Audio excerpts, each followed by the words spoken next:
माना कि यहाँ हम पहले मानेंगे, माना कि धनात्मक पूर्णांक, धनात्मक पूर्णांक, माना कि धनात्मक पूर्णांक बराबर a मान लिए, ठीक है। और 3m है तो यहाँ b 3 हो जाएगा, ठीक है। जब b 3 तो r का स्थान पर 0 एक बार लेना है, एक बार 1 लेना है, एक बार 2 लेना है, समझ गया, क्योंकि 3m के रूप में व्यक्त करना है इसको हम। तो यहां से यूक्लिड विभाजन प्रमेय का यूक्लिड यूक्लिड विभाजन एल्गोरिथम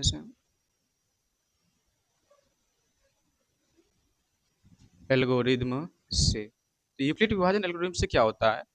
a बराबर बी क्यू प्लस आर, यही होता है ना। तो यहाँ पर a बराबर बी क्यू प्लस जब r होता है तो क्या होगा, तो हो जाएगा a बराबर b का स्थान कितना लेना है, 3, 3 क्यू और प्लस में क्या हो जाएगा, जब r बराबर लिखेंगे, जब r बराबर कितना हो 0 तो 3q प्लस 0, तो a बराबर आ गया हमको कितना 3q। लेकिन इसको कहता है वर्ग करने पर, तो वर्ग करेंगे तो क्या करेंगे, दोनों साइड इसमें वर्ग करना है, दोनों साइड, दोनों तरफ वर्ग करने पर, दोनों तरफ नहीं दोनों साइड, दोनों साइड वर्ग करने पर, दोनों साइड वर्ग करने पर, वर्ग करने पर, जब दोनों साइड वर्ग करेंगे तो 1 का स्क्वायर हो जाएगा, इधर भी 3q का स्क्वायर हो गया, कोई दिक्कत। अब 1 का स्क्वायर क्या हो जाएगा, a ही स्क्वायर हो जाएगा बराबर, और 3 तिया 9 हो जाएगा, तो 9q स्क्वायर। अब इसको हमको लिखना है किसमें, 3m के रूप, 3m या 3m प्लस 1 के रूप में लिखना है, इसको दर्शाना है, सिद्ध करना है। तो इसको लिख सकते हैं a स्क्वायर बराबर 3 गुने 3q स्क्वायर, 3 तिया 9, 9q स्क्वायर हो गया। अब यहाँ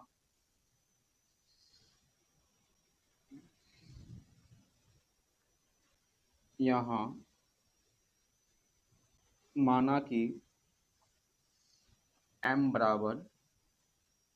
3q स्क्वायर, ठीक है।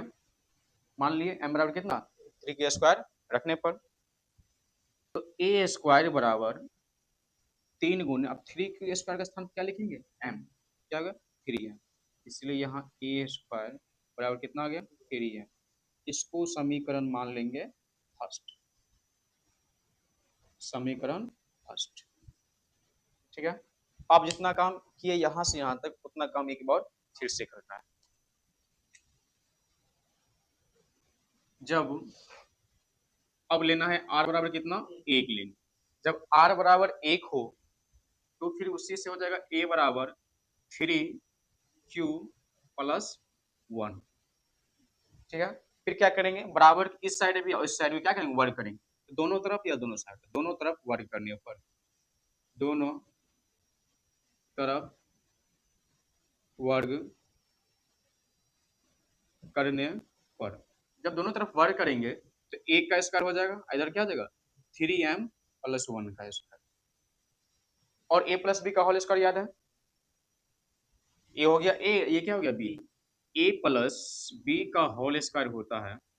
a square plus b square plus 2ab होता है, ये मेरा a हो गया, ये क्या हो गया b, यहाँ होगा a स्क्वायर बराबर ये 3m का स्क्वायर प्लस ये 1 का स्क्वायर प्लस में 2 a का स्थान पर 3m है, यहाँ देंगे 3m गुना, अब b का स्थान पे 1 है तो 1 देना। अब a स्क्वायर बराबर 3 का स्क्वायर 3 तिया 9, m के स्थान पर m स्क्वायर हो जाएगा प्लस 1 का 1 प्लस 2 तिया 6, 6 का 6 गुना में 6 का 6, इसको इधर ले आओ, 9m square plus 6m plus 1, यहाँ 6 जुड़े, यहाँ m है इसमें m नहीं लगाया था, जोड़ना नहीं है इसमें, गुना में 2 तिया 6, 6 एक साथ नहीं होगा, गुना है। इसको थोड़ा सा और आगे बढ़ेंगे, या ए स्क्वायर बराबर, इसमें से कुछ कॉमन निकाल लेते हैं, m कहाँ से आ गया इसमें, यहाँ q था ना,